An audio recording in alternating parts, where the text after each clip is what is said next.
न्यारोपिताशेष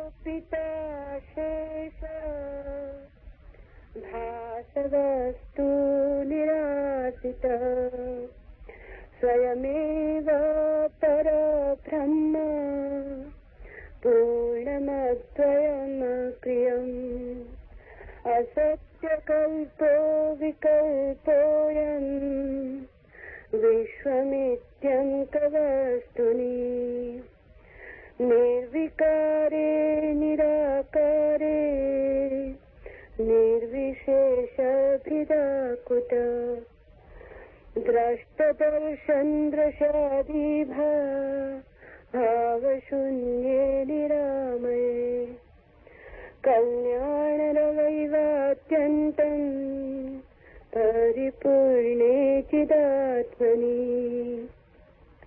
तेजसीवतमो यत्र विलीनं भ्रान्तिकारणम् अद्वितीय परे तत्त्वे निर्विशेषभेदाभूत एकात्मे परे तत्त्वे भेदकर्ता कथं भवेत् सुषुप्तौ सुखमात्रायां भेदकेनावलोकितम्।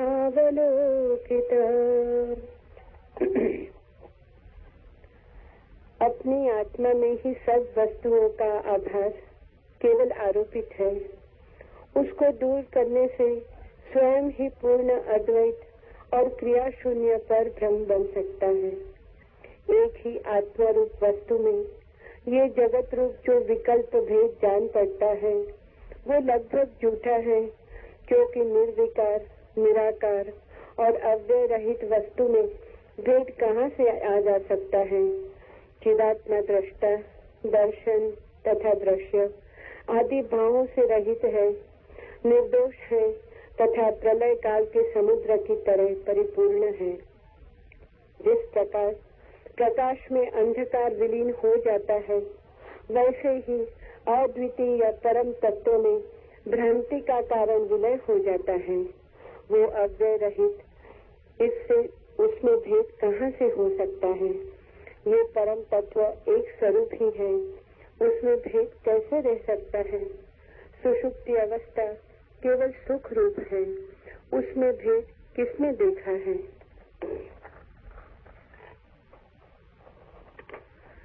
एक बहुत महत्वपूर्ण सवाल को इस सूत्र में उठाया गया है।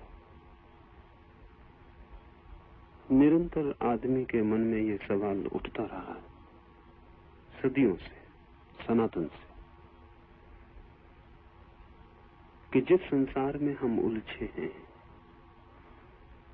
जिस संसार में हम दुख और पीड़ा और संताप से घिर गए हैं, उससे मुक्ति कैसे हो।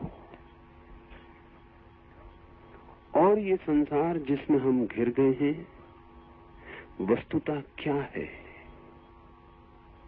ये अंधकार जिसमें हम डूब गए और खो गए हैं, इसका स्वरूप क्या है। क्योंकि बिना इसके स्वरूप को जाने इससे छूटने का कोई उपाय नहीं हो सकता। जिससे छूटना हो उसे ठीक से जान ही लेना पड़ेगा। अज्ञान में ही बंधन निर्मित होते हैं, तो अगर खोलना हो बंधनों को तो ज्ञान से ही उनकी गांठ खुल सकती है।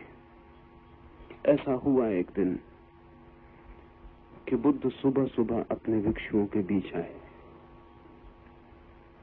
तो हाथ में ले रखा था एक रुमाल रेशम का।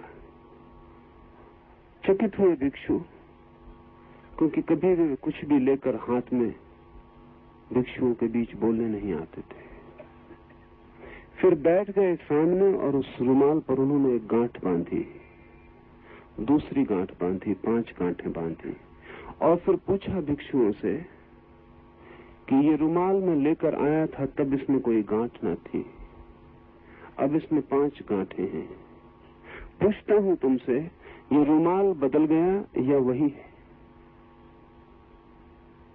निश्चित ही कठिनाई हुई होगी, क्योंकि ये कहना भी गलत है कि रुमाल बदल गया, क्योंकि रुमाल बिल्कुल वही है। गांठ लगने से रुमाल के स्वभाव में रत्ती भर भी अंतर नहीं पड़ा। जितना था, जैसा था, वैसा ही है रुमाल अब भी।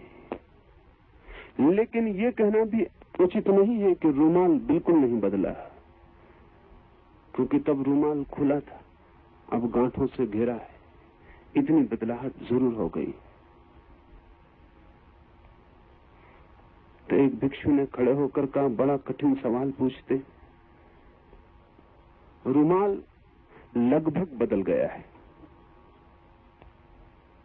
इसे थोड़ा समझ लें, क्योंकि ये शब्द जल्दी ही इस सूत्र में आएगा और तब समझना जरूरी हो जाएगा। लगभग बदल गया है, बदला भी नहीं है और बदल भी गया है। बदला नहीं है अगर हम इसके स्वरूप को देखें, और बदल गया है अगर हम इसके शरीर को देखें। नहीं बदला है अगर इसकी आत्मा हम समझें, बदल गया है अगर इसकी देह को हम देखें। नहीं बदला है भीतर से, लेकिन बाहर से गांठ लग गई है और बदलाहट हो गई। आकार बदल गया है, आकृति बदल गई है। नहीं बदला है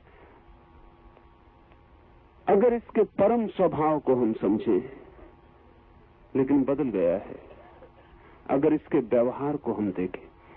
क्योंकि जो रुमाल खुला था वो काम में आ सकता था, जिस रुमाल में 5 गांठें लग गई वो काम में भी नहीं आ सकता।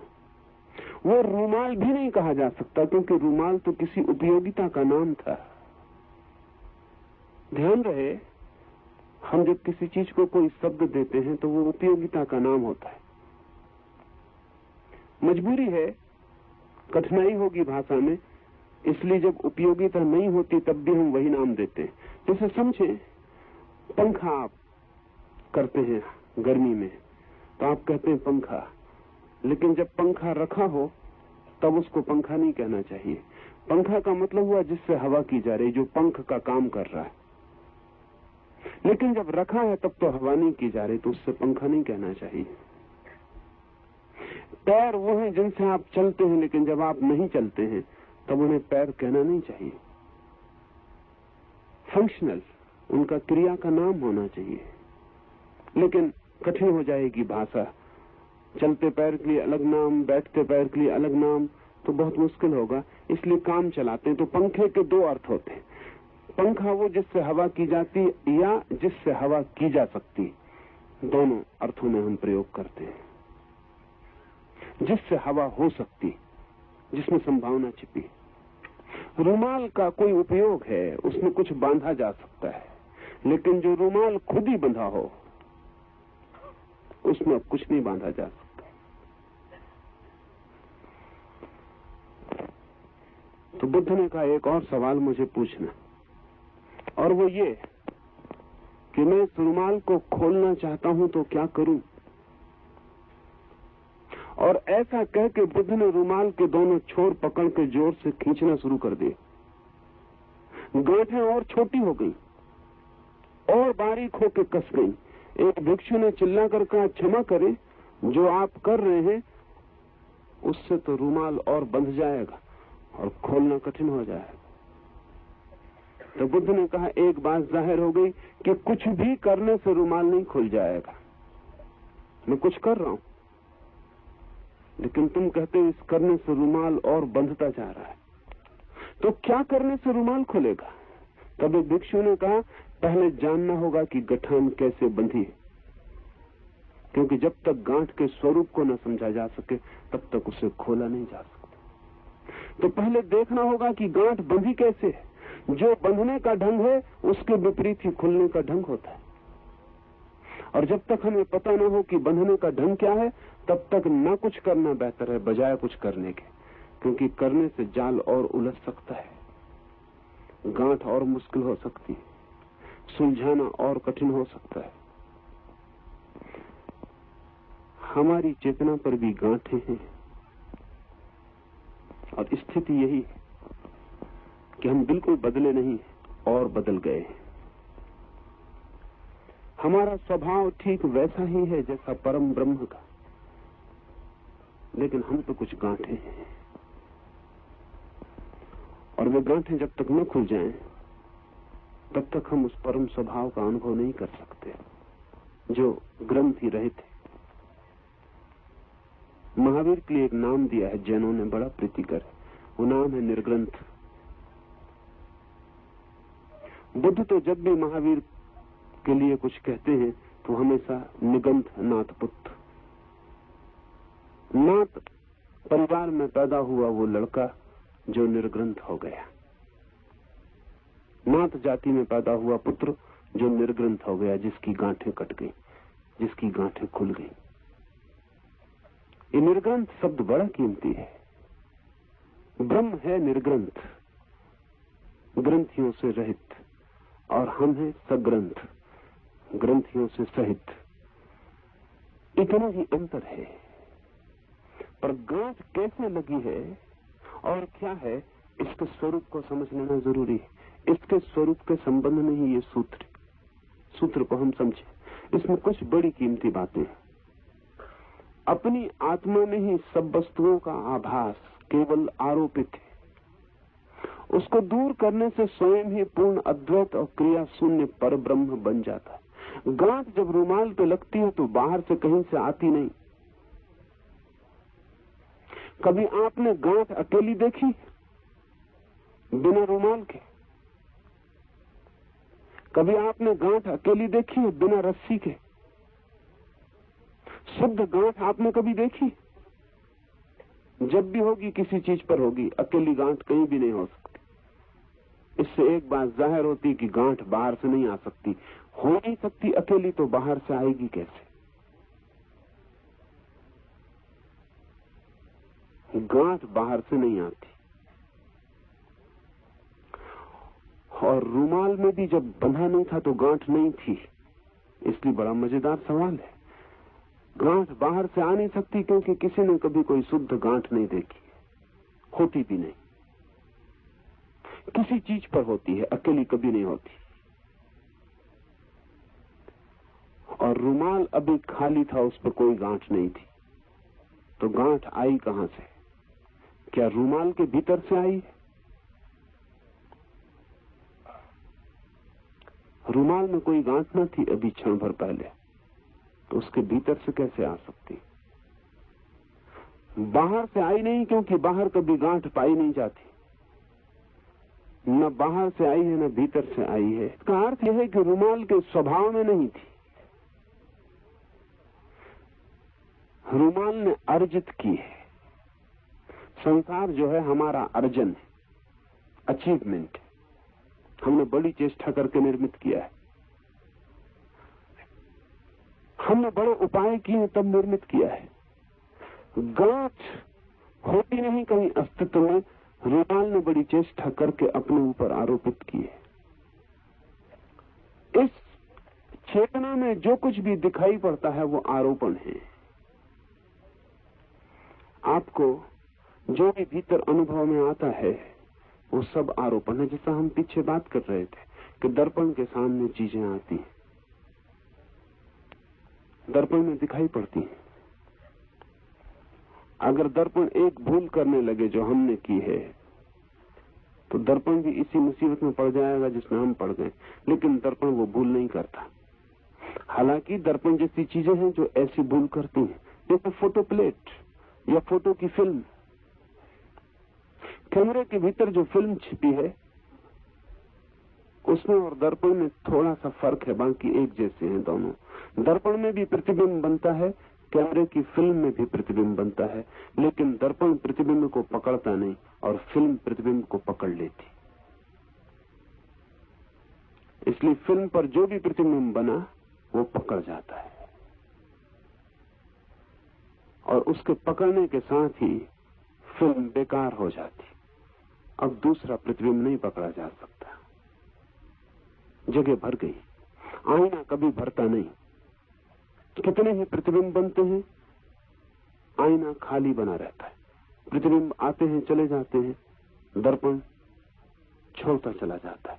दर्पण का त्याग सतत है, वो छोड़ता चला जाता है। भोग पकड़ता नहीं। आपका चेहरा दिखाई पड़ता है, दर्पण छोड़ देता है। आप हटे कि भूल गया।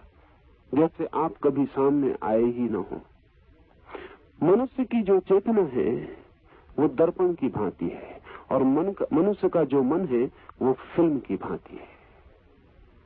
मनुष्य की जो आंतरिक चेतना है वो दर्पण की भांति है, उस पर कुछ भी बनता नहीं। लेकिन मनुष्य के पास एक यंत्र और है, मन का। मन बिल्कुल फोटो प्लेट की तरह है, उस पर जो भी बन जाता वो पकड़ जाता। सच तो ये है कि मन पर अगर न पकड़े तो मन की उपयोगिता ही नष्ट हो जाए। इसलिए हम कहते हैं अच्छी स्मृति कीमती चीज। शिक्षा, समाज, सब अच्छी स्मृति पर टिका है। वो अच्छी स्मृति किसकी है? वो मन की है जो पकड़ता है।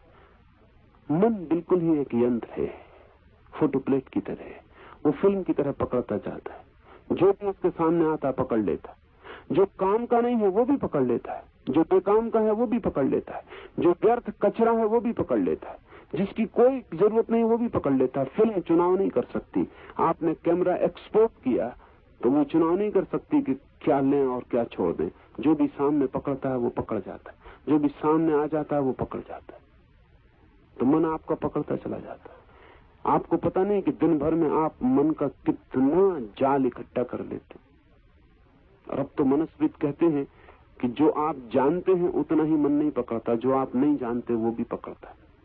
जैसे अभी यहां बैठे मैं बोल रहा हूं, आप मुझे सुन रहे हैं, आपको ख्याल में भी नहीं कि एक पक्षी आवाज करके उड़ गया, आपने याद भी नहीं कि सड़क पर एक हॉर्न बजा, आपको याद भी नहीं, लेकिन वो भी मन पकड़ रहा। अगर आपसे कोई पूछे कि सुनते वक्त एक पक्षी उड़ा था, आप कहेंगे मुझे कुछ भी पता नहीं। लेकिन आपको बेहोश किया जाए, सम्मोहित किया जाए और फिर पूछा जाए, आप कहेंगे हाँ मुझे पता है, एक पक्षी भी उड़ा था, सड़क पर हॉर्न भी बजा था। इसको मनस्विद कहते हैं सबलिमिनल मेमोरी। मन के पीछे छिपा हुआ अर्ध चेतन मन है, वो पूरे समय पकड़ रहा है। जो आप नहीं जानते वो भी, आप रात सो रहे हैं तब भी आपका जो अर्ध चेतन मन है वो पकड़ रहा है, वो पकड़ता चला जा रहा है। नींद में भी बाहर जो घटनाएं घट रही हैं वो तो पकड़ता जा रहा है। आप चकित होंगे जानकर कि नवीनतम वैज्ञानिक खोजें ये कहती हैं कि बच्चा मां के गर्भ में भी स्मृति निर्मित करता रहता है। बाहर जो घटित हो रहा है वो पकड़ता जाता है। योग तो बहुत पुराने दिनों से ये मानता है कि मां पर जो घटनाएं घटती हैं उसके आसपास बच्चा उन्हें पकड़ लेता है और निर्मित होता है। लेकिन पश्चिम का विज्ञान अब इस बात को मानने के करीब आ रहा है, और जैसे जैसे समझ बढ़ती है बड़ी मुश्किल होती जाती है। अब मनोविज्ञान कहता है कि 4 साल की उम्र में बच्चा अपना 50% ज्ञान पकड़ लेता है। 50%। 80 वर्ष का होकर जब वो मरेगा तब तक जितना ज्ञान इकट्ठा करेगा उसमें से 50% उसने 4 साल की उम्र में पकड़ लिया, बाकी 50% बाद में पकड़ेगा। तो असली जिंदगी का आधा हिस्सा, आधी उम्र 4 साल में पूरी हो गई। ज्ञान के हिसाब से आप 4 साल में आधी उम्र समाप्त कर चुके, आधे बूढ़े हो गए। लेकिन योग कहता है कि जिस दिन हम गर्भ के भीतर बच्चा जो पकड़ता है उसको भी समझ लेंगे, उस दिन शायद हालत और भी भिन्न हो जाए। शायद बड़ा प्रतिशत बच्चा गर्भ में ही पकड़ लेता है। लेकिन बच्चे को भी कोई याद नहीं, सबलिमिनल है उसके चित्त में। इस पर अभी पश्चिम के सरकारों में, कई सरकारों के सामने सवाल है, क्योंकि ये सबलिमिनल जो ज्ञान है, अर्ध चेतन में पकड़ी गई जो जानकारियां हैं, इनका शोषण किया जा सकता है और खतरनाक शोषण किया जा सकता है। आप फिल्म देखते हैं तो अभी आपको फिल्म में जो प्रचार करना पड़ता है कि फला सिगरेट पिए, कि फला साबुन वापरें, कि ये करें वो करें, ये आपको दिखाना पड़ता है सामने। उस दिखाने से थोड़ी सी बाधा होती, क्योंकि आप समझते हैं ये विज्ञापन है, इसलिए आप उतने प्रभावित नहीं होते जितने प्रभावित हो सकते थे।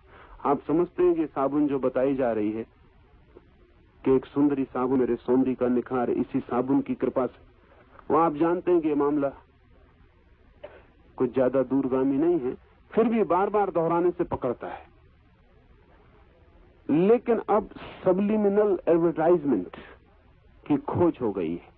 अब फिल्म के पर्दे पर आपको दिखाई ही नहीं पड़ेगा कि लक्स टॉयलेट साबुन का उपयोग करें, दिखाई ही नहीं पड़ेगा।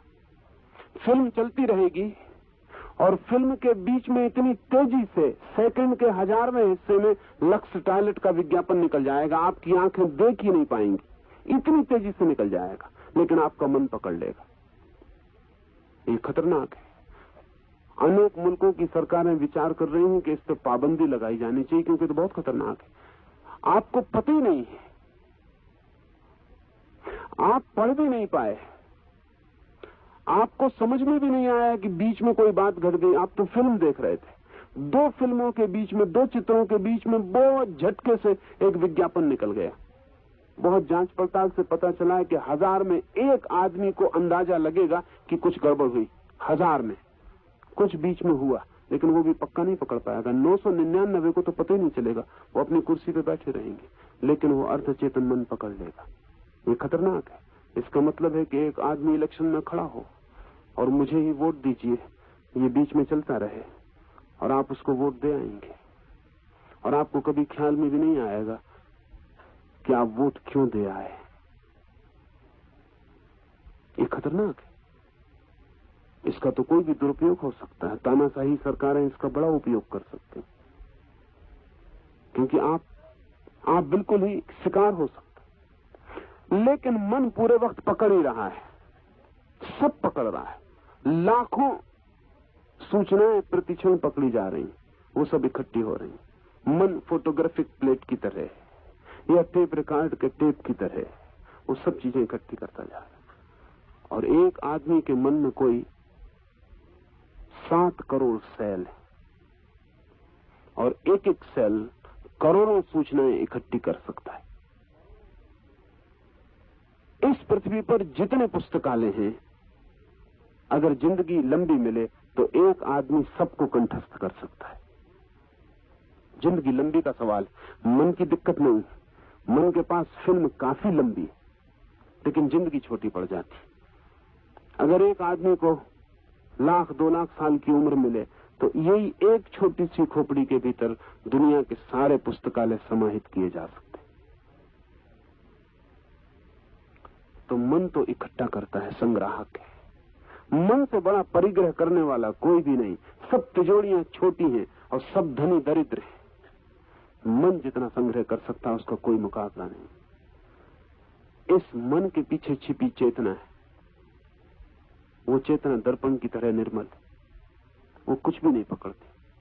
जो भी सामने आता है देख लेती है, हट जाता है, समाप्त हो जाता है। दर्पण फिर निर्मल का निर्मल, चाहे उसमें चांद झलके और चाहे एक कांटा दिखाई पड़े, चाहे एक फूल, चाहे सुंदर चेहरा, चाहे एक कुरूप घटना, जो भी सामने आता है, वो जब आता है सामने उतने क्षण ही चेतना के सामने होता है, हटते ही खो जाता है। मन यंत्र है, आप नहीं है मन, आप चैतन्य है। लेकिन हम सब ने अपने को मन मान रखा है। उस दर्पण का हमें कोई भी पता नहीं जो सदा निर्मल और निर्दोष है। ये सूत्र कहता है, अपनी आत्मा में ही सब वस्तुओं का आभास केवल आरोपित है। उसको दूर करने से ही स्वयं ही पूर्ण अद्वैत और क्रिया शून्य ब्रह्म व्यक्ति बन जाता है। कुछ करना नहीं है, कुछ करना नहीं है। आप ब्रह्म हैं, ये वेदांत की घोषणा है। आपको ब्रह्म बनना नहीं, आप ब्रह्म हैं ही। सत्य को पाने कहीं जाना नहीं, वो आपके पास सदा से उपलब्ध है। फिर गड़बड़ क्या हो गई? वो जो भीतर चैतन्य है और उसके बाहर जो मन है, उस मन में जो कुछ भी इकट्ठा हो जाता है, वो इकट्ठा हुआ भी चैतन्य में झलकता रहता है। इसे हम ऐसा समझ लें कि चांद निकलता है और झील पे झलकता है, फिर चांद डूब जाता है और झील से भी डूब जाता है, क्योंकि झील में केवल तब तक दिखाई पड़ता है जब तक हो, जब नहीं होता तो खो जाता। हम एक नकली चांद आकाश में लटका दें, वो वहां से हटे ना, तो झील में सदा उसका प्रतिबिंब बनता रहेगा। कभी मिटेगा नहीं, क्योंकि ऊपर से जब तक चांद न हटे झील से प्रतिबिंब नहीं मिटेगा। इसे थोड़ा समझ लें, बारीक है और पूरे मनुष्य के भीतरी यंत्र की समझ जरूरी। अगर ऐसा अनंत काल तक होता रहे तो झील को भी ये शक हो सकता है कि मुझ में जो प्रतिबिंब बन रहा है वो चांद का नहीं मेरा है, क्योंकि कभी मिटता नहीं। सुबह सूरज निकलता है, रात चांद निकलता है, रोज मिट जाता है, झील खाली हो जाती, बीच में खाली जगह मिल जाती। झील को स्मरण आ जाता है कि चांद आया और गया, सूरज आया और गया, मैं सिर्फ दर्पण हूं, झील हूं। आपके भीतर जो चैतन्य है उसके ऊपर मन, और मन के बाहर जगत। जगत में सब चीजें बदल रही, प्रतिपल बदल रही। मन में कोई चीज बदलती नहीं, मन फोटोग्राफिक है, स्टैटिक। तो जो भी जगत से मन में चित्र बन जाता है वो मन में चित्र अटका रह जाता है सदा के लिए। वो अटका हुआ चित्र भीतर चेतना में भी अटकता हुआ मालूम पड़ता है, सदा बना रहता है। इससे भ्रांति होती है कि चेतना और मन एक ही है, दोनों के साथ तादाद मालूम पड़ता है, क्योंकि फासला नहीं दिखाई पड़ता। जो मन में दिखाई पड़ता है वही चेतना में दिखाई पड़ता है, दोनों के बीच कहीं कोई सीमा नहीं मालूम पड़ती। इसलिए ये भ्रांति होती है कि जगत आत्मा में आरोपित मालूम पड़ता है, लगता है कि आत्मा में प्रवेश कर गया। आत्मा में कोई चीज प्रवेश नहीं करती, मन में सब चीजें प्रवेश करती हैं। तो जब तक हम मन को हटाने की कला न सीख लें कि संसार और आत्मा आमने सामने आ जाएं, बीच में मन का दलाल न हो, बीच में ये मंत्र का जगत न हो, ये मन का विस्तार न हो, तब तक हमें ये पता नहीं चलेगा कि सब कुछ आरोपित था। मैं ब्रह्म था, जगत नहीं था, मैं चैतन्य था, शरीर नहीं था। लेकिन मालूम होता था कि मैं शरीर हूं, क्योंकि मन में चित्र बना हुआ था कि मैं शरीर हूं। वही चित्र आत्मा में झलकता था।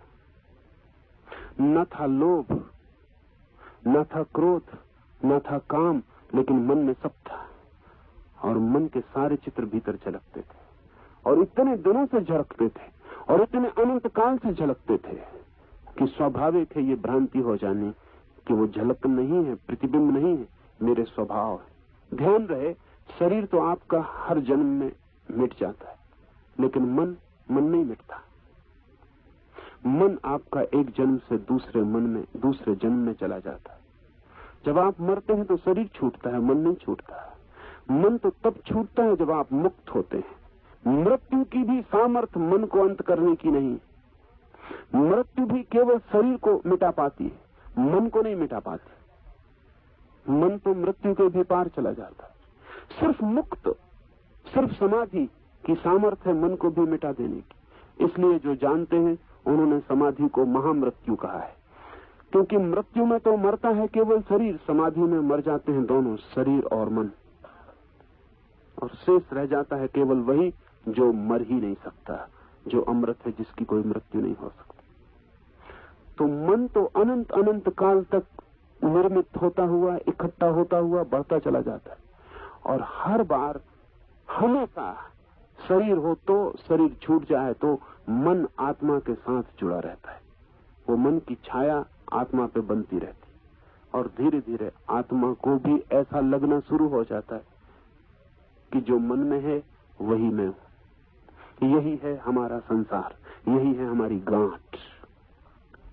इस गांठ को खोलने का एक ही उपाय है कि हम थोड़ी देर के लिए बिना मन के हो जाएं, मन को हटा के रख दें, और एक बार जगत को आमने सामने देख लें। बीच में किसी दलाल को ना लें, बीच में किसी मध्यस्थ को ना लें। एक झलक भी हमें मिल जाए मन के बिना जगत की, तो हमें ये स्मरण स्पष्ट हो जाएगा कि भीतर कुछ भी कभी गया नहीं।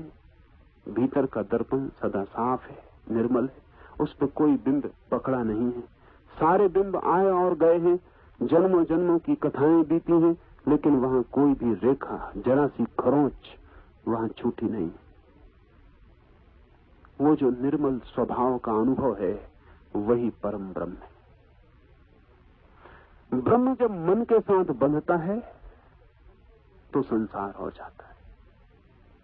ब्रह्म जब मन से टूटता है तो परम ब्रह्म हो जाता है।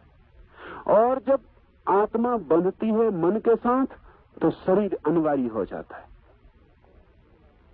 जब आत्मा बंधती है शरीर मन के साथ तो शरीर अनिवार्य हो जाता है, क्योंकि मन की वासनाओं की तृप्ति बिना शरीर के नहीं हो सकती। मन तो वासनाएं उठाता है, शरीर के बिना तृप्ति नहीं हो सकती। इसलिए आपने निरंतर सुना होगा, और अब तो वैज्ञानिक सत्य बनता जाता है, आपने सुना होगा कोई प्रेत किसी आदमी के शरीर में प्रवेश कर गया। कोई कहता होगा अंधविश्वास है, कोई कहता होगा बीमारी है, कोई कुछ कहता होगा, लेकिन आपने ये कभी शायद ही सोचा होगा कि प्रेत अगर होते हैं तो आदमियों के शरीर में प्रवेश क्यों कर जाते? शायद आप सोचते होंगे दुश्मन होगा इसलिए सताने आ गए। शायद आप सोचते होंगे कि कोई बदला, कोई कर्म फल, कोई पुराना चुकतारा हो रहा है। नहीं, ये सब कुछ नहीं। जब प्रेत कहते हैं हम उस चेतना को जिसका शरीर तो छूट गया, मन नहीं छूटा है। और मन शरीर की मांग करता है, क्योंकि मन की जितनी वासनाएं हैं वे सभी शरीर के द्वारा ही तृप्त हो सकती हैं। मन छूना चाहता है किसी प्रिय शरीर को, लेकिन प्रेत छू नहीं सकता क्योंकि उसके पास हाथ नहीं। मन स्वाद लेना चाहता है किसी स्वादिष्ट वस्तु का, वो मन है प्रेत के पास जो स्वाद लेना चाहता है, लेकिन उसके पास जीभ नहीं। इसलिए प्रेत की जो तकलीफ है वो यही है कि मन है उसके पास और उपकरण बिल्कुल नहीं, जिनसे वो अपनी वासना के लिए तलाश कर सके, वो कोई भी साधन उसके पास नहीं, और वासना पूरी की पूरी उसके पास है, और साधन सब खो गए। प्रेतात्मा का इतना ही अर्थ है कि जिसको अभी शरीर नहीं मिला, और दो तरह की आत्माओं को शरीर मुश्किल से मिलते हैं। सामान्य आदमी को शरीर आसानी से मिल जाते हैं, इधर मरे उधर जन्मे, कोई फर्क नहीं होता। कभी कभी तो मिनट, 2 मिनट, 5 मिनट का फर्क मुश्किल से होता है, इधर मरे कि उधर जन्मे। लेकिन दो छोर वाली आत्माओं को, बहुत बुरी आत्माओं को या बहुत भली आत्माओं को जन्म आसानी से नहीं मिलते, क्योंकि उनके योग्य गर्भ चाहिए। अब हिटलर मर जाए तो माँ बाप खोजना आसान नहीं होगा, क्योंकि हिटलर के लिए जन्म देने के लिए इतनी ही दुष्ट प्रकृति के माँ बाप चाहिए, तो वर्षों, कभी कभी सदियों प्रतीक्षा करनी पड़ेगी। कोई भली चेतना मर जाए तो यही कठिनाई फिर खड़ी हो जाती। जो भली चेतनाएं बिना शरीर के भटकती हैं उनको हमने देव कहा है, और जो बुरी चेतनाएं बिना शरीर के भटकती हैं उनको हमने प्रेत कहा है। जब भी कभी कोई आदमी इतना कमजोर होता है कि उसकी आत्मा अपने शरीर में सिकुड़ जाती है, तब कोई प्रेत उसमें प्रवेश कर जाता है, ना तो किसी दुष्टता के कारण, न उसको सताने के कारण, बल्कि उसके शरीर के द्वारा अपनी वासना को तृप्त करने के लिए। अगर आप कमजोर हैं, संकल्पहीन हैं, तो कोई प्रेत धक्का देके आपके भीतर प्रवेश कर सकता है। उसको जन्म नहीं मिल रहा है और वासना उसके पास पूरी है। वो किसी स्त्री को आपके हाथ से छू लेगा, वो किसी भोजन को आपकी जीभ से चख लेगा, वो किसी रूप को आपकी आंख से देख लेगा, वो किसी संगीत को आपके कान से सुन लेगा। इसके लिए प्रेत प्रवेश करता है। किसी को सताने का कोई सवाल नहीं। आप सताए जाते हैं, वो गौण है, वो बाय प्रोडक्ट है, वो प्रयोजन नहीं है किसी प्रेत का आपको सताने का। लेकिन निश्चित जब कोई दो आत्माएं एक शरीर में घुस जाएं तो पीड़ा और परेशानी होगी। वो परेशानी वैसी है जैसे कोई मेहमान घर में आ जाता, फिर टिक जाता है और जाने का नाम ही नहीं लेता, बस वो वैसी परेशानी। और फिर वो मेहमान फैलाव करता जाए और घर का मालिक सिकुड़ता जाए एक कोने में, और धीरे धीरे ऐसा लगने लगे कि यही तय न रहे कि कौन मेहमान है और कौन घर का मालिक। और मेहमान अकड़ बढ़ती जाए उसकी, क्योंकि मालिक उसकी सेवा करे, मेहमान समझ के अतिथि देवता है, उसकी सेवा करे। धीरे धीरे मेहमान को भ्रम होने लगे कि मैं मालिक हूं, और एक दिन वो अपने मेजमान को कह दे कि क्षमा करो अब जाओ भी, बहुत दिन हो गए। ठीक वैसी स्थिति पीड़ा की पैदा हो जाती। मन शरीर की मांग करता है तत्काल, मरते ही, इसलिए दूसरा जन्म हो जाता है। आत्मा मन से जुड़ी है, मन से शरीर जुड़ा है। दो तरह की साधनाएं। एक तो साधना है कि शरीर को मन से तोड़ो, जिसको अक्सर हम तपश्चर्या कहते हैं। वो साधना है शरीर को मन से तोड़ो, वो तपश्चर्या है। लंबी यात्रा है और बहुत कठिन और परिणाम संदिग्ध है। दूसरी साधना है मन को चेतना से तोड़ो, जिसको हम वेदांत कहते हैं, ज्ञान कहते हैं। अगर नाम ठीक देने हो तो नाम ऐसे दे सकते हैं, शरीर से मन को तोड़ो, इसका नाम योग, और मन को आत्मा से तोड़ो, इसका नाम सांख्य। बस ये दो निष्ठाएं हैं। सांख्य का अर्थ है मात्र ज्ञान पर्याप्त है और कुछ करना नहीं, और योग का अर्थ है बहुत कुछ करना पड़ेगा तभी कुछ हो सकेगा। ये सूत्र सांख्य का है, ये सूत्र ज्ञान का है। ये कहता है अपनी आत्मा में ही सब वस्तुओं का आभास केवल आरोपित है। ऐसा जान लेने से स्वयं ही पूर्ण अद्वैत परम ब्रह्म व्यक्ति बन जाता है, कुछ और करना नहीं। एक आत्मा एक वस्तु में यह जगत रूप जो विकल्प भेद जान पड़ता है, वह लगभग झूठा है।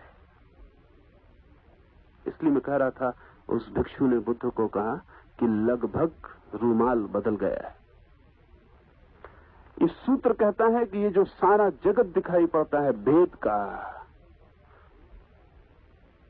ये लगभग झूठा है, क्योंकि निर्विकार, निराकार और अवयव रहित वस्तु में भेद कहां कैसे हो सकते हैं। लगभग झूठा, ये बड़ी कीमती दार्शनिक धारणा है और थोड़ा समझ लेना जरूरी, क्योंकि लगभग झूठे का मतलब क्या होगा।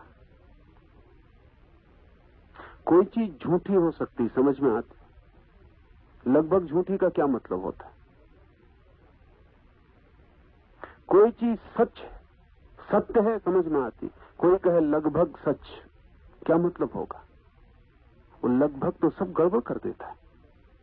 जैसे आप किसी से कहें कि मुझे आपसे लगभग प्रेम है, सब गड़बड़ हो जाए। प्रेम हो तो कह दो कि है, न हो तो कह दो नहीं है। लगभग प्रेम क्या है। इसको प्रेम कहें, अप्रेम कहें। कहें कि फला आदमी लगभग साधु है, क्या मतलब होगा। ये शब्द कीमती है और भारतीय चिंतना में बड़ा मूल्यवान है, और एक नई कैटेगरी, एक चिंतन का नया तल भारत ने निर्मित किया है। सारे जगत के चिंतन में दो विचार कोटियां हैं, सत्य की और असत्य की। भारतीय चिंतना में तीन विचार कोटियां हैं, सत्य की, असत्य की और लगभग की, बीच की तीसरी।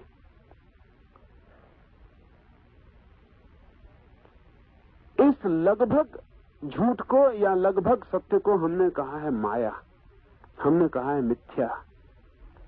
तो हमने तीन शब्द निर्मित किए, सत्य, असत्य, मिथ्या। मिथ्या क्या है। आमतौर से लोग समझते हैं कि मिथ्या का अर्थ असत्य।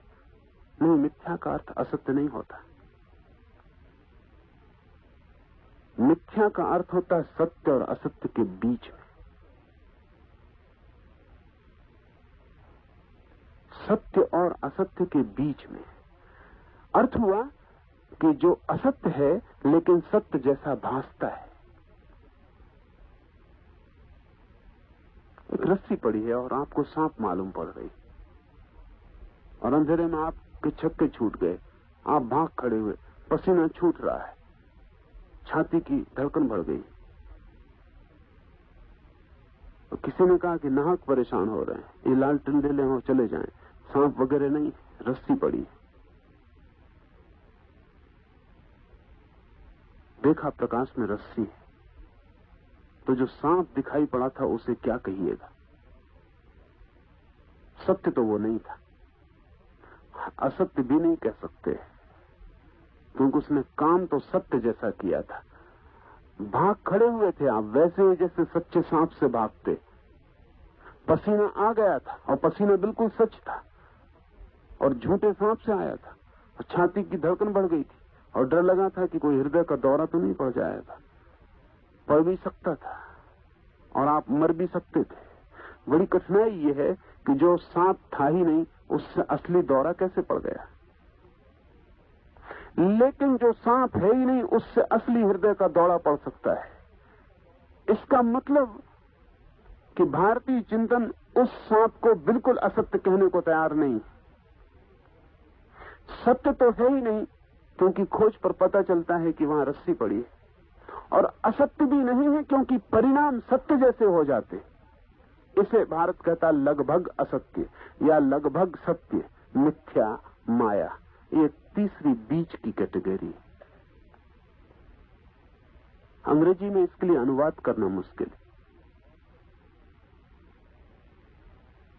दूसरी भाषाओं में इसके लिए शब्द खोजना मुश्किल हो जाता है, और जो भी अनुवाद होते हैं वो असत्य का अर्थ रखते हैं, मिथ्या का नहीं। मिथ्या बिल्कुल शुद्ध भारतीय शब्द है।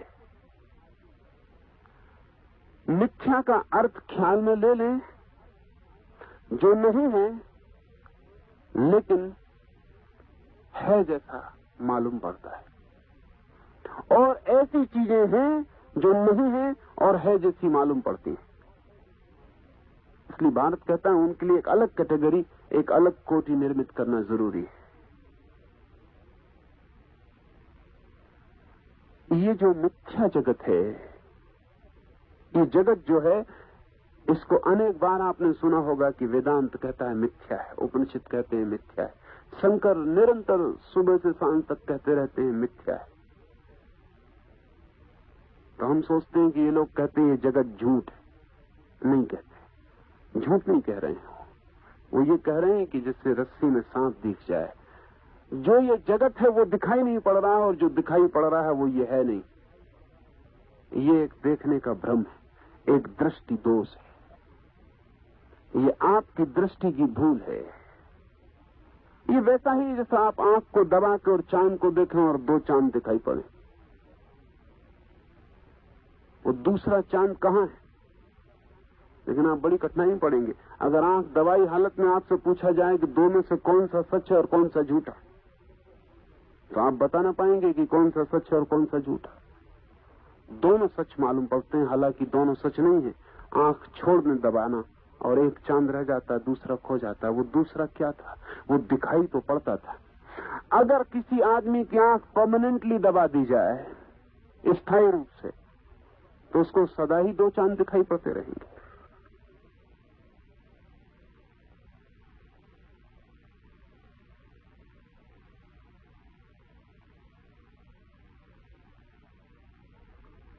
हमारी जो दृष्टि है वो मन के अनुभवों, मन के चित्रों, मन के संग्रह से दबी हुई है पूरे समय। तो जो भी हम देखते हैं मन हमें दिखाता है। थोड़ा ऐसा समझ लें कि आप किसी ऐसे देश के निवासी हैं जहां सांप होता ही नहीं। आपने कभी सांप नहीं देखा, सांप का कोई चित्र नहीं देखा, सांप का कोई नाम नहीं जानते। क्या आप रस्सी में सांप देख सकते हैं? ये संभव नहीं। कैसे देखिएगा? सांप का कोई अनुभव ही ना हो तो रस्सी पड़ी रहे तो आपको सांप कैसे दिखाई पड़ सकता है? उसे सांप दिखाई पड़ता है क्योंकि मन के पास सांप का संस्कार है, चित्र है। मन ने सांप देखा है, चित्र में देखा है, असलियत में देखा है, मदारी के पास देखा है, कहीं सांप देखा है। वो चित्र मन में, वो आपकी आंख में पीछे छिपा है। रस्सी पड़ी है सामने, अचानक अंधेरे में रस्सी कई चीजें पैदा कर देती है। अंधेरा भय पैदा कर देता है। एक भय के साथ ही सांप को देखकर भी जो भय पैदा हुआ था कि कहीं काट ना ले, वो संयुक्त हो जाता है। फिर सांप में जिस तरह की लहरें थी, ठीक वैसी लहरें रस्सी में मालूम पड़ती। भय, सांप का भय, रस्सी की लहरों की समानता, आपके भीतर का मन का सांप रस्सी पे आरोपित हो जाता है। आप भाग खड़े होते।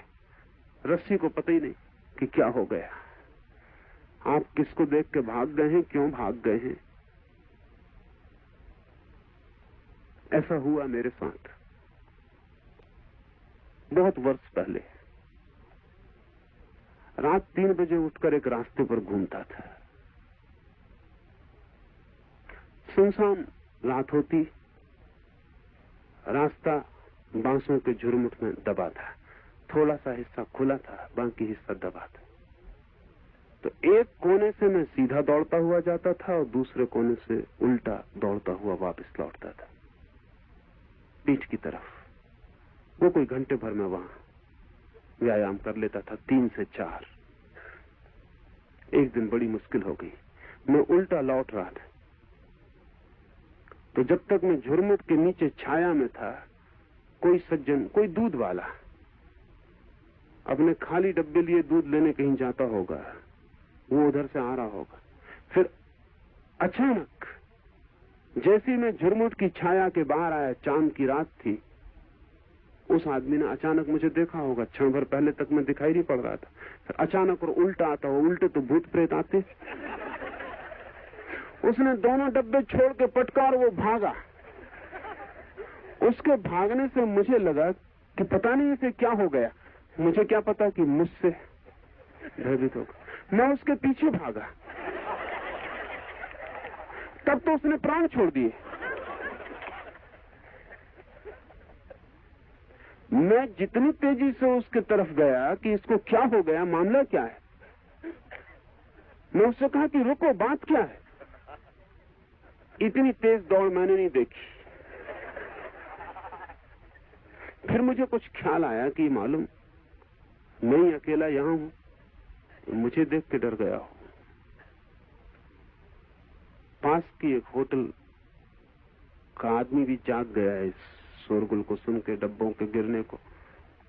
तो उसको मैंने जाके कहा कि पता नहीं क्या हुआ। उसने कहा कि पता क्यों पूछ रहे हैं आप, मुझे पता है कि आप यहाँ उल्टे चलते हैं, तो मैं डर जाता हूं। तो नया आदमी होगा। मैंने कहा ये डब्बे रख लो, से आज सुबह आए। वो अब तक नहीं लौटा। जब भी मैं उस होटल के पास से फिर भी गुजरा हूं, कभी मैंने पूछा वो आदमी आया, वो आदमी आया ही नहीं। अब कोई उपाय नहीं उस आदमी को बताने का कि जो उसने देखा वो लगभग झूठ। कोई प्रेत था नहीं वहां, उसने देख लिया, लेकिन उसके लिए वो बिल्कुल सच था। नहीं तो इतना देर तक भागा नहीं रहता। हमारे भीतर मन है, उसका कोई अनुभव आरोपित हो गया होगा। हम जो देख रहे हैं वो वही नहीं है जो है, हम वो देख रहे हैं जो हमारी आंख हमें दिखा रही। तो हमारी आंख आरोपण कर रही है प्रतिपल, और हम न मालूम क्या क्या देख रहे हैं जो वहां नहीं है जगत में। ये पूरा जगत हमारी ही आंखों का फैलाव है। हम जो देखते हैं वो हमारा ही डाला हुआ है। पहले हम डालते हैं और फिर हम देख लेते हैं। पहले रस्सी में सांप डाल देते हैं, फिर देख लेते हैं, फिर भाग खड़े होते हैं। ये सारा जगत ऐसा है। हम ही सौंदर्य डाल देते हैं किसी में, फिर मोहित हो जाते हैं, फिर पागल होकर घूमने लगते हैं। उपनिषद के ऋषि कहते हैं कि ये सारा जगत जो आदमी का देखा हुआ है लगभग झूठा है। लगभग कह के बड़ी मीठी बात कही है। वो ये कहा है कि बिल्कुल झूठा भी नहीं है, नहीं तो इतने लोग कैसे परेशान होते। इसमें कुछ तो सच्चाई है। रस्सी है, इतना सच है। सांप नहीं है, इतना झूठ है। रस्सी सांप से कुछ मेल खाती है, ये सच है। लेकिन फिर भी रस्सी रस्सी है और सांप नहीं हो जाती है, ये भी सच है। और इन दोनों के बीच में जो जगत बन गया है बहका, रस्सी में सांप को देख लेने का, वो मिथ्या है, वो माया है। जब तक ये मन बिल्कुल न हटा दिया जाए, और जब तक हम सीधा न देख सके तब तक हम जगत के सत्य को न देख पाएंगे। जगत का सत्य देखते ही जगत विलीन हो जाता है और ब्रह्म ही शेष रह जाता है। अभी ब्रह्म बटा हुआ दिखाई पड़ता है, कहीं ब्रह्म पत्थर है और कहीं ब्रह्म वृक्ष, और कहीं ब्रह्म आदमी है और कहीं ब्रह्म स्त्री है। अभी ब्रह्म बटा हुआ दिखाई पड़ता है। अगर आंख के पीछे से सारा प्रोजेक्शन, वो जो आरोपण की व्यवस्था है, वो खो जाए तो ये सारा जगत निर्विकार एक ही चेतना हो जाती, ये एक ही सागर हो जाता है, इसके भेद गिर जाते हैं। चिदात्मा दृष्टा, दर्शन तथा दृश्य आदि भावों से रहित है, निर्दोष है तथा प्रलय काल के समुद्र की तरह परिपूर्ण। वो जो भीतर साक्षी है, मन से मुक्त शून्य हो गया, वो जो चिदात्मा है, वहां कोई भेद नहीं। दर्शन, दृश्य, ये सारे भाव वहां खो गए हैं। न वहां कोई देखने वाला है, न कोई दिखाई पड़ने वाली चीज है। वहां सब द्वंद्व खो गया है। वहां सिर्फ एक चैतन्य का विस्तार है। उस विस्तार के लिए तुलना बड़ी मीठी दी है। कहा है प्रलय काल के समुद्र की तरह परिपूर्ण। हमारे जो समुद्र हैं वे कितने ही बड़े हों, सीमित हैं, और कितना ही उनका विस्तार हो, उनका किनारा है, और जिसका किनारा है वो अधूरा है, क्योंकि कहीं बंधा है। छोटा तालाब छोटा सीमा से बंधा है, बड़ा सागर बड़ी सीमा से बंधा है, लेकिन छोटी सीमा और बड़ी सीमा में फर्क ही क्या है? सीमा सीमा है। आप कितनी छोटी जगह में कैद हैं कि कितनी बड़ी जगह में कैद है, इससे क्या फर्क पड़ता है? कैद कैद है। इसलिए उदाहरण में ये नहीं कहा कि सागर जैसा, कहा कि प्रलय काल के सागर जैसा। प्रलय काल एक पौराणिक चिंतना है कि जब सृष्टि लीन होगी तो सारी सृष्टि पानी में डूब जाएगी। सारी सृष्टि, कहीं भी कोई रत्ती भर जगह ना बचेगी जो डूब ना गई हो। तो अगर प्रलय काल में जो सागर की अवस्था होगी उसमें फिर कोई किनारा नहीं होगा, क्योंकि किनारा का मतलब ही है कि जमीन अभी कुछ बाहर निकली हुई। किनारे का मतलब ही है कि जमीन अभी सागर के बाहर निकली, और जो जमीन बाहर निकली है वो सीमा बन जाएगी। तो प्रलय काल के सागर की भांति है वो साक्षी चेतना, उसका फिर कोई किनारा नहीं, फिर वो परिपूर्ण है, फिर कहीं उसकी कोई सीमा नहीं, फिर वो असीम है। लेकिन भेद गिरे तभी, जब तक भेद है तब तक सीमा है। और जिस प्रकार प्रकाश में अंधकार खो जाता है, विलीन हो जाता है, ये बड़ी अद्भुत बात कही। ऐसे ही अद्वितीय परम तत्व में भ्रांति का कारण विलय हो जाता है, वो अवयव रहित है, इससे उसमें भेद कहां। जिस प्रकार प्रकाश में अंधकार लीन हो जाता है, बड़ी अनूठी सूझ है। अंधेरा घिरा है आपके घर में, आप दिया जलाते हैं, कभी आपने सोचा कि अंधेरा कहां चला जाता है? जब आप दिया जलाते हैं तो अंधेरा कहां चला जाता है? घर के बाहर चला जाता है। तो ऐसा करें, घर के बाहर पहले दिए जलाएं, पहरे पे लोगों को बिठा दें, फिर घर के अंधेरे कोठे में दिया जलाएं। अगर अंधेरा बाहर जाएगा तो जो बाहर पहरेदार बैठे हैं वो उसे जाता हुआ देखेंगे कि जा रहा है, अंधेरा जा रहा है। अंधेरा बाहर जाता नहीं। अंधेरा जाता कहां है?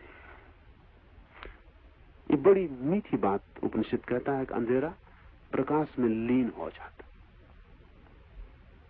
बड़ा कठिन पड़ेगा समझना, क्योंकि हम तो अंधेरा और प्रकाश को दुश्मन मानते हैं, लीन तो होंगे कैसे? और हम तो मानते हैं कि अंधेरा और प्रकाश ये शत्रु, इनमें संघर्ष, द्वंद्व। और हम तो अंधेरे को छोड़ के प्रकाश को पकड़ना चाहते हैं। तो हमें ये मानना बड़ा कठिन होगा कि अंधेरा प्रकाश में लीन हो जाता है। हमें तो डर लगेगा कि अगर अंधेरा प्रकाश में लीन हो गया तो सारा प्रकाश अंधेरा हो जाएगा। जैसे सफेद कपड़े पर काली स्याही लीन हो जाए तो क्या होगा? मतलब ये नहीं होगा कि काली स्याही सफेद कपड़े में लीन होगी, मतलब ये होगा कि सफेद कपड़ा काली स्याही में लीन हो जाएगा। देखें करके, काली स्याही को सफेद कपड़े में लीन करके देखें, तब आपको पता चलेगा कि सफेद कपड़ा ही खो गया, काली स्याही नहीं खोई। अंधेरा प्रकाश में लीन हो जाता है तो बड़ी बातें निकलती हैं इससे। एक, कि प्रकाश और अंधकार में कोई शत्रुता नहीं।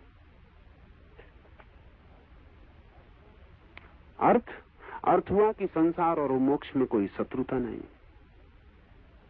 और संसार मोक्ष में लीन हो जाता है। अर्थ हुआ कि मिथ्या में और सत्य में कोई विरोध नहीं है, मिथ्या सत्य में लीन हो जाता है।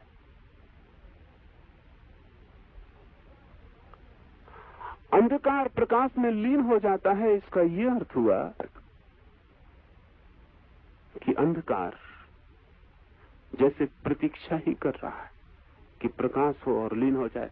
आपने कभी अंधेरे को ठिठकते देखा कि आपने दिया जला लिया और अंधेरा सोच रहा है कि लीन हो कि ना हो, कि विचार करें थोड़ा, कि फिर कल सोच के आएंगे कि संन्यास लेना है कि नहीं लेना है, कि अंधेरा लीन हो कि ना हो।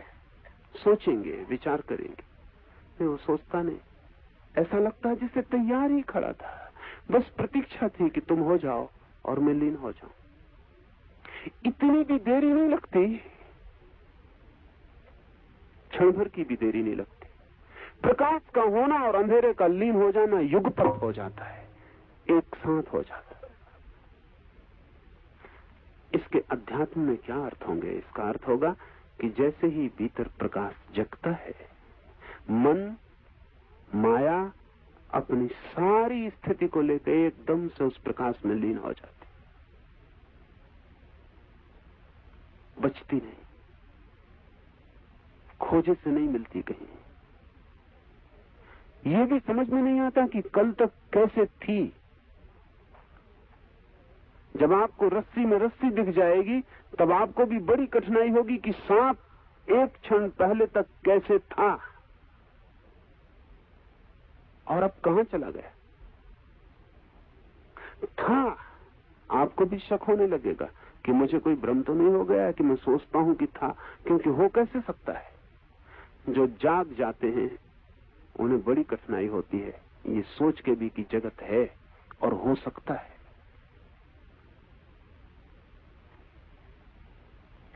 आज ही सुबह मैं किसी से बात कर रहा था, एक सन्यासिनी आई हुई थी और वो कह रही थी कि कब छुटकारा होगा इससे, दुख से, चिंता से। कभी कभी लगता है हो गया और फिर वापस इसी दुख में खड़े हो जाते। तो मैंने उससे कहा कि मेरी भी कठिनाई है, मेरी समझ में ये आना धीरे धीरे मुश्किल होता चला गया है कि दुख हो कैसे जाता है, इसका निर्माण कैसे हो जाता है। ऐसा नहीं कि मैं कभी दुखी नहीं था, लेकिन अब मुझे वैसी ही तकलीफ होने लगी जैसे कभी दूर बहुत अतीत में रस्सी में सांप देखा हो और अब ख्याल करें और मुश्किल हो जाए समझना कि रस्सी थी, सांप दिखाई कैसे पड़ गया था। और अगर अभी भी किसी को दिखाई पड़ रहा है तो बड़ी मुश्किल हो जाती। वो मुश्किल ये है कि आपके लिए जो बड़ा सवाल मालूम पड़ता है वो बिल्कुल सवाल नहीं मालूम पड़ता, और ऐसा लगता है कि कहां की व्यर्थ की बात उठाए लिए चले आ रहे हो। और ये कहना भी दुष्टता मालूम पड़ती है कि व्यर्थ की बात कह रहे हो, क्योंकि वो आदमी दुख पा रहा है, उसके वो भाग रहा है, उसे सांप दिखाई पड़ रहा है। भागते आदमी से, छाती कपते आदमी से कहो कि क्यों भाग रहे हो, फिजूल की बातें कर रहे हो, रस्सी है सांप नहीं, तो वो और नाराज हो जाए। ध्यान रहे, बुद्ध, महावीर, कृष्ण, क्राइस्ट आपको जो बातें समझाते हैं उनकी तकलीफ का आपको अंदाज नहीं, क्योंकि जो बीमारी बिल्कुल नहीं है उसका वो इलाज बताते हैं। है ही नहीं बीमारी, मगर बीमार कपा जा रहा है, बीमार कह रहा प्राण निकले जा रहे हैं। तो मेडिकल साइंस में एक नाम है प्लेसबो, ऐसी दवाई को जो लगभग दवाई, प्लेसबो कहते हैं। प्लेसबो का मतलब वो दवाई है नहीं। तो ऐसी बीमारी में काम करते हैं जो बीमारी होती नहीं, लगभग बीमारी में लगभग दवाई। वो काम करती शक्कर की गोली। होम्योपैथी करीब करीब प्लेसबो है, कोई दवाई मवाई है नहीं, मगर बीमारी कहां है, इसलिए काम करती। कोई अड़चन नहीं, दवाई की जरूरत भी कहां है। असली बीमारी हो तो असली दवाई की जरूरत है। 100 में 90 बीमारियां नकली, आम बीमारियां भी। और नकली बीमारी में असली दवाई देना खतरनाक है, क्योंकि उससे दवाई के दुष्परिणाम होंगे। लेकिन ये जो अध्यात्म की बीमारी है, ये जो दुख और संताप की बीमारी है, ये जो संसार की बीमारी है, तो 100% झूठी है। मगर 100% झूठी कहना ठीक नहीं। बुद्ध कहें, शंकर कहें 100% झूठी है तो अपनी तरफ से ठीक कहते हैं। लेकिन ये जो अरब अरब जन उस बीमारी से ग्रस्त हैं, इन पे दया करके उनको कहना पड़ता है, लगभग राजी करना पड़ता है, आपको धीरे धीरे फुसलाना पड़ता है कि ये दवाई लेकर देखो, वो दवाई लेकर देखो, ये मंत्र पढ़ो, ये जप करो, ऐसा करो, वैसा करो। शायद दवाई लेते लेते बीमारी भूल जाए, या दवाई लेते लेते इतने परेशान हो जाएं दवाई से कि कहें कि दवाई भी फेंकते हैं और बीमारी भी फेंकते हैं। अब या ऐसा हो जाए दवाई लेते लेते कि कहें कि बहुत हो गए, जन्म जन्म दवाई लेते, अब नहीं लेते, अब बीमारी को स्वीकार करते हैं। कुछ भी ऐसा हो जाए तो आप पाएंगे कि बीमारी थी नहीं, जिससे लड़ रहे थे वो शत्रु था नहीं, लगभग था, सिर्फ मालूम पड़ता था, सिर्फ प्रतीत होता था कि है। इसलिए सभी धर्मों ने झूठे उपाय विकसित किए, और बुद्ध, महावीर और कृष्ण और क्राइस्ट से बड़ी झूठ बोलने वाले आदमी खोजना मुश्किल है। उसका कारण ये नहीं कि वो लोग झूठ बोलने वाले लोग हैं, उनसे ज्यादा सच्चे आदमी कभी नहीं हुए। लेकिन आपकी सारी बीमारियां झूठी हैं, और इन्हीं झूठे बीमारों के बीच चिकित्सा करने का जिनको काम पड़ता है, वो जानते हैं कि उन्हें क्या करना है। जो बड़े बड़े दर्शन शास्त्र निर्मित किए हैं इन ज्ञानियों ने, वो सब झूठ है। झूठ का मतलब लगभग झूठ है। वो सिर्फ आपकी बीमारी को काटने के लिए उपाय है। जैसे आप भाग खड़े हुए रस्सी को देख के और सांप मानते, और मैं लाख आपसे कहूं कि सांप नहीं रस्सी है, और मैं कह रहा हूं, आप कहेंगे आपकी बात का भरोसा कैसे करें? क्या पता आपको अनुभव हो भी ना हो, या हो भी किसी और रस्सी का हो, किसी और सांप का हो, इसका ही हो, क्या पता। तो समझाने की बजाय उचित है कि मैं आपको एक ताबीज बांध दूं, है रस्सी नहीं है, सांप ही है, मगर लो ये ताबीज। इस ताबीज के मुकाबले दुनिया का कोई सांप नहीं टिकता। ये ज्यादा कारगर होगा बजाय समझाने के कि नहीं रस्सी है, सांप नहीं है, रस्सी है। ये ताबीज बांधो, वहां सांप है नहीं, यहां भी कोई ताबीज नहीं है।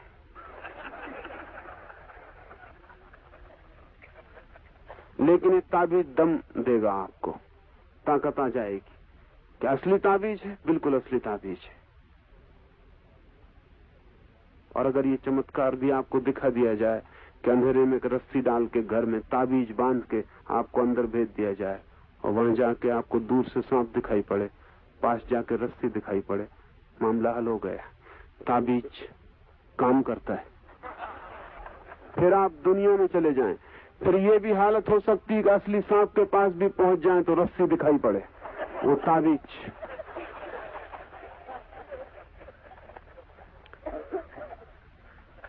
आदमी का मन भास पैदा कर रहा है, वे भास आरोपित है। ये सारे भास भी उस परम सत्य में लीन हो जाते हैं। जैसे ही साक्षी का अनुभव होता है, सारा संसार जो भी फैलाव था वो सिमट जाता है और साक्षी में लीन हो जाता है, सीमा रहित, तट रहित सागर में। यह परम तत्व एक स्वरूप ही है, उसमें कोई भेद नहीं हो सकता है। सुसुप्ति अवस्था केवल सुख रूप है, उसमें भेद कब किसने देखा। ये आखिरी बात इस सूत्र में समझ लें। सुसुप्ति अवस्था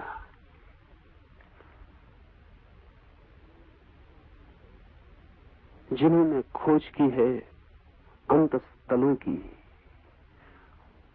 उन्होंने मनुष्य की 3 अवस्थाएं उसके चित्त की स्वीकार की।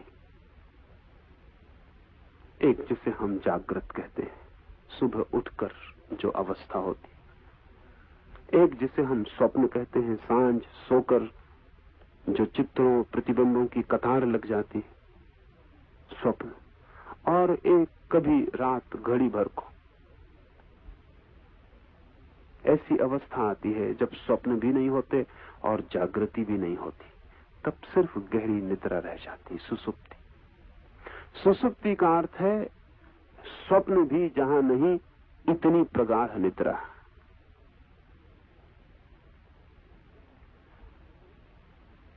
उपनिषद मानते हैं, नहीं कहना चाहिए जानते हैं, कि सुसुप्ति में कोई भेद नहीं रह जाता, रहेगा भी नहीं। क्योंकि भेद जिस मन से उठते थे, जब आप जागते हैं तब भेद रहते हैं। आपका मकान है, पड़ोसी का मकान आपका नहीं है। आप गरीब हैं, पड़ोसी अमीर है। आप काले हैं, पड़ोसी गोरा है। 1000 भेद, सब तरह के भेद बने रहते हैं, क्योंकि भेद मन निर्मित करता है। सपने में आपने एक मजेदार बात देखी होगी, सपने में भेद रहते हैं लेकिन भेद की रेखा खो जाती। इसे थोड़ा समझ लें। जागृत में भेद रहते हैं, भेद की सीमा रहती है। मित्र है, शत्रु है, मित्र मित्र है, शत्रु शत्रु है। जागृत में आ और बा रहता है। नींद में सपना जब चलता है तब भी भेद रहते हैं, लेकिन भेदों की बीच की सीमा खो जाती, ठोस नहीं रहते, तरल हो जाते। देखते हैं कि मित्र चला आ रहा है और अचानक शत्रु हो जाता है, लेकिन आपको शक भी पैदा नहीं होता। भीतर सपने में ये भी नहीं लगता कि कैसे हो सकता है। मित्र दिखाई पड़ रहा था आता हुआ, फिर पास आया तो शत्रु हो गया, तो ये संदेह भी नहीं उठता सपने में कि ये कैसे हुआ। आदमी से बातें कर रहे थे, पाते हैं घोड़ा हो गया। फिर भी शक नहीं होता सपने में कि आदमी अचानक घोड़ा कैसे हो गया। भेद रेखा नहीं रह जाती। भेद रहते हैं, घोड़ा घोड़ा, आदमी आदमी, लेकिन भेद रेखा नहीं रह जाती, तरल हो जाता है। मन डमाडोल है, जैसे चीजें गड्ढमड्ढ हो गई। जागते में मन सदा है, चीजें अलग अलग साफ सुथरी, लॉजिकल, तार्किक भेद। सपने में मन डमाडोल हो गया, जैसे कि पानी में चांद का प्रतिबिंब बन रहा हो और फिर किसी ने पानी को हिला दिया तो चांद 1000 टुकड़े होकर फैल गया। चांद ही रह गई, चांद नहीं रहा, टुकड़े टुकड़े फैल गए। ऐसा मन सपने में डमाडोल हो जाता है। डमाडोल होकर कंपित होकर सब भेद रेखाएं खो जाती हैं, चीजें एक दूसरे में गड्ढमड्ढ हो जाती, कुछ पता नहीं चलता कि क्या क्या है, आ क्या है, बा क्या है, कब आ बा हो जाता, कोई तर्क नहीं मानता। सपना तर्क मानता ही नहीं, बिल्कुल बेबूत चलता है। कोई भी चीज किसी में घुस जाती, लेकिन आप ये नहीं कह सकते कि ऐसा क्यों हो रहा है। सपने में कोई नियम नहीं होते, जागने के नियम सपने में काम नहीं करते। फिर तीसरी अवस्था है सुसुप्ति, वहां स्वप्न भी नहीं रह जाता। ध्यान रहे, जहां स्वप्न समाप्त होते हैं वहां मन भी समाप्त हो जाता है। जहां विचार नहीं रहे वहां मन भी नहीं रह सकता। जागने में मन होता है ठोस, सपने में मन होता है तरल, सुसुप्ति में मन हो जाता है वाष्पीभूत। ये तीन अवस्थाएं सभी चीजों की विज्ञान मानता है, लेकिन मन की भी ये तीन अवस्थाएं भारत ने स्वीकार की। विज्ञान कहता है पदार्थ की तीन अवस्थाएं हैं, सॉलिड है, लिक्विड है, गैसी है। पानी को बर्फ बना लो ठोस हो जाता है, भाप बना दो वाष्प हो जाता है। तीन अवस्थाएं हुई पानी की, भाप, पानी, बर्फ। जगत की सब चीजों की तीन अवस्थाएं, लेकिन भारत कहता है मन भी एक चीज है, एक पदार्थ है, उसकी भी तीन अवस्थाएं हैं। जागृत ठोस अवस्था है, स्वप्न तरल, सुसुप्ति वाष्पीभूत। मन वाष्प हो गया, मन रहा ही नहीं। तो जब गहरी नींद होती तो कोई भेद नहीं रह जाता, कोई भेद बचेगा नहीं, क्योंकि भेद करने वाला नहीं बचा।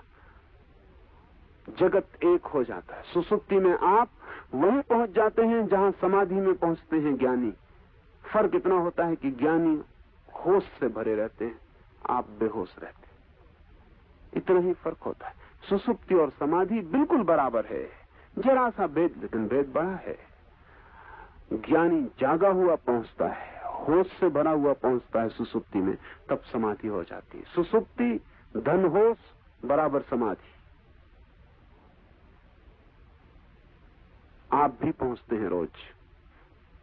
सुबह उठ के आप कहते हैं बड़ी सुखद निद्रा आई। आपको पता है किस निद्रा की बात कर रहे हैं? सुखद। अगर रात भर सपने चलते रहते हैं तो आप कभी नहीं कहते कि सुखद निद्रा आई, कहते हैं रात बेचैनी में गई। सपने ही सपने चलते रहे, सो पाए ही नहीं। जितनी देर को सपने बंद होते हैं उसी देर को सुखद निद्रा आती, लेकिन जब आती तब आपको पता नहीं चलता कि सुखद आ रही, क्योंकि उतना पता भी आपको नहीं चल सकता नींद में, बेहोशी में। सुबह जाग के पता चलता है कि बड़ी सुखद थी। सिर्फ इतना ही पता चलता है कि सुखद थी। एक हल्की छाया छूट गई, जैसे एक ध्वनि रह गई गूंजती हुई सुख की। पर ये बड़े मजे की बात है कि आज तक किसी ने यह अनुभव नहीं किया सुबह उठ के कि रात बड़ी दुखद निद्रा आई।